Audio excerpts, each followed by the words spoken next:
So top 10 जो IPL की buyings है उसमें एक प्लेयर ऐसा है जो मुझे लगता है कि टॉप 10 में नहीं बल्कि इस आईपीएल में ही नहीं होना चाहिए था। वो है जोफ्रा आर्चर। बिकॉज इसका रीज़न क्या है, जोफ्रा आर्चर जो है उसकी जो 2023 में उसने आईपीएल खेला था उसमें उसकी बॉलिंग एवरेज है 95 की उसकी बॉलिंग एवरेज है। और 5 मैचेस खेले थे, उसने 2 विकेटें ली थी। जो प्रीवियसली मुंबई इंडियन की जानिब से ये खेला था, मुंबई इंडियन ने इसको जो है 8 करोड़ में ख़रीदा था और इसने 5 मैचेस में 2 विकेटें लिए। 5 मैचेस में 2 विकेटें, 95 की इसकी बॉलिंग एवरेज है। अगर इसी को लेना था आपने जो है 12.50 करोड़ में, तो इससे अच्छा आप मुस्तफिजुर रहमान को ले लेते हैं, उसकी बॉलिंग एवरेज 28 है। तो इससे तो वो लाख दर्जे अच्छा था। मुस्तफिजुर रहमान इसकी बॉलिंग एवरेज 28 और इसकी एवरेज आईपीएल की लास्ट 2023 की वो है 95। किसी भी बॉलर के लिए एक बेहतरीन जो एवरेज होती है ना वो होती है, मतलब जितना एवरेज कम होती है बॉलर की उतनी बेहतरीन होती है। तो एक जो सूटेबल अगर एवरेज में कहूँ ना तो 20 से लेकर 28 तक, 20 से लेकर 28 तक।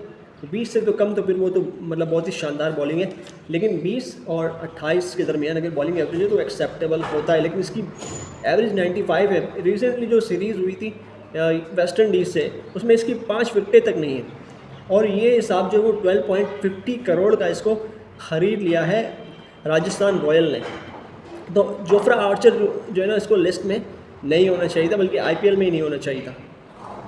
जो लिस्ट में ऑफ कोर्स सबसे जो टॉप बाइंग है वो ऋषभ पंत की है और जिसको लखनऊ सुपर जायंट ने ख़रीदा है 27 करोड़ का। अच्छा, जो ऋषभ पंत है ना इसकी बाइंग को मैं समझता हूँ गलत नहीं है। मतलब अगर सही नहीं है तो गलत भी नहीं है। बिकॉज इसकी अगर बैटिंग एवरेज की बात करूँ ना मैं, तो 2024 में ऋषभ पंत की जो 2024 में ऋषभ पंत की जो बैटिंग एवरेज है ना वो 40 है। 40 की एवरेज है जो कि बहुत ही बेहतरीन है। 155 का इसका स्ट्राइक रेट है। पिछली दफ़ा जो है वो दिल्ली कैपिटल की जानिब से खेला था, 16 करोड़ में इसको पिछली दफ़ा ख़रीदा गया था और इस बार जो है वो 27 करोड़ में लखनऊ सुपर जायंट ने ख़रीदा है। तो इसकी जो बाइंग है वो बिल्कुल रीज़नेबल है, ठीक है। तो इसके बाद जो है श्रेयस अय्यर जो सेकंड जो है टॉप बाइंग में है, मतलब हाईएस्ट पेड क्रिकेटर्स जो है आईपीएल में जो ऑक्शन लगे 26.75 करोड़ का इसको ख़रीदा है पंजाब किंग ने। श्रेयस अय्यर की भी एवरेज जो है बहुत बेहतरीन है। श्रेयस अय्यर की एवरेज है 39 और 146 का इसका स्ट्राइक रेट है। इसका प्रीवियस जो आईपीएल रिकॉर्ड है और कलकत्ता नाइट राइडर ने इसको जो है वो पहले जो है कलकत्ता नाइट राइडर की जानिब से खेलता था। पिछली दफ़ा इसको कलकत्ता नाइट राइडर ने 12.25 करोड़ में ख़रीदा था और इस दफ़ा 26.75 में इसको ख़रीदा है पंजाब किंग ने। तो ये जो बाइंग है ये भी सही है। तीसरी जो है वो वेंकटेश अय्यर की है। वेंकटेश अय्यर जो है वो पिछली दफ़ा केकेआर की जानिब से खेले थे। केकेआर ने इसको 8 करोड़ में ख़रीदा था और एवरेज इसकी प्रीवियस आईपीएल की 46 है। अमेजिंग, बेहतरीन है। 158 का इसका स्ट्राइक रेट है। इस दफ़ा इसको ख़रीदा है 23.75 करोड़ में और केकेआर ने ही ख़रीदा है। दोबारा भी इसको कलकत्ता नाइट राइडर ने ही ख़रीदा है। तो जो वेंकटेश अय्यर है इसकी भी बाइंग अच्छी है, सही है।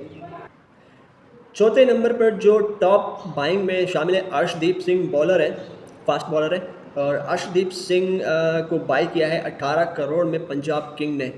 इससे पहले अर्शदीप सिंह पंजाब किंग की जानिब से ही खेला था और पंजाब ने इसको ख़रीदा था 4 करोड़ में।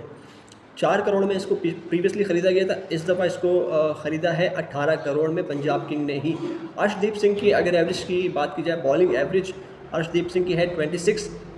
14 मैचेस खेले थे इसने प्रीवियस आईपीएल में और 19 इसकी विकेट्स 19 विकेट्स है। तो 26 इसकी एवरेज है बॉलिंग। अगर देखा जाए तो 18 करोड़ ज़्यादा है। अर्शदीप सिंह के लिए 18 करोड़ बहुत ज़्यादा है। इसकी एवरेज मैं कहता हूँ अगर आप 8 से 10 करोड़ में लेना चाहिए था। मतलब 18 करोड़ बहुत ज़्यादा है, इसकी वैल्यू ज़्यादा लगाई गई है पंजाब किंग ने। नंबर 6 पे जॉस बटलर इंग्लैंड के, इनकी जो बैटिंग एवरेज है वो 39 और इनका स्ट्राइक रेट 140 है। राजस्थान रॉयल ने 10 करोड़ में इनको ख़रीदा था प्रीवियसली, और इस दफ़ा जो है वो जॉस बटलर को ख़रीदा गया 15.75 करोड़ में। तो 15.75 करोड़ में ख़रीदे गए, 39 की एवरेज, 140 का स्ट्राइक रेट है। और गुजरात टाइटन ने इनको ख़रीदा है 15.75 करोड़ में। तो मतलब थोड़ी सी अगर वैल्यू ज़्यादा हो गई हो तो हो गई है, वरना तो ये भी सही है। 7 पे के.एल. राहुल है। के.एल. राहुल जो है वो बैट्समैन है, इंडियन बैट्समैन है, और लखनऊ सुपर जायंट की जानिब से पहले खेले थे। 17 करोड़ में पहले ख़रीदा गया था लखनऊ सुपर जायंट की जानिब से के.एल. राहुल को। के.एल. राहुल की प्रीवियस जो एवरेज है वो 37 की है, स्ट्राइक रेट है 136 का, और 14 करोड़ में इस दफ़ा ख़रीदा है इनको दिल्ली कैपिटल ने। सही है, बाइंग रीज़नेबल है, मतलब ये बाइंग सही है। ये जो टॉप लिस्ट में शामिल है ये बंदा सही है, इसको बल्कि ऊपर होना चाहिए था के.एल. राहुल को। अच्छा, ट्रेंट बोल्ट, न्यूजीलैंड का ट्रेंट बोल्ट है, राजस्थान रॉयल की जानिब से पहले खेला था। राजस्थान रॉयल ने पहले इसको 8 करोड़ में ख़रीदा था, और इस दफ़ा इसको 12.50 करोड़ में ख़रीदा गया है। इसकी बॉलिंग एवरेज 27 की है। 16 मैचों में इसने प्रीवियस इसने 16 मैचों में 16 विकेटें ली थी 2024 के IPL में, और 12.50 करोड़ इसकी वैल्यू बनती नहीं है। मैं बोलता हूँ इसकी वैल्यू कम होनी चाहिए थी, 8 करोड़ से 5 करोड़ के दरमियान में होनी चाहिए थी।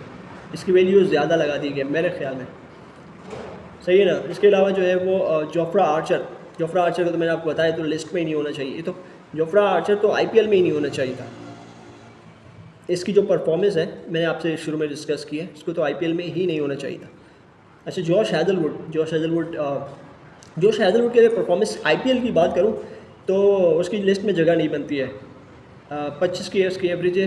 बॉलिंग की 3 मैचों में इसने 3 विकेटें ली थी 2023 में। 3 मैचों में इसने 3 विकेटें ली थी जोश हैज़लवुड ने। 7.75 करोड़ में इसको पिछली दफ़ा RCB ने ख़रीदा था, इस दफ़ा भी RCB ने ख़रीदा इसको 12.50 करोड़ का। इसकी वैल्यू खामा में बढ़ा दी गई है, और लेकिन शायद जिसकी अभी रिसेंटली पाकिस्तान के ख़िलाफ़ जिसने बहुत ही बेहतरीन बॉलिंग इंडिया के ख़िलाफ़ जिसने बहुत ही बेहतरीन बॉलिंग की थी फर्स्ट टेस्ट मैच में, शायद उसकी बेसिस के ऊपर इसकी वैल्यू जो है वो बढ़ गई है शायद।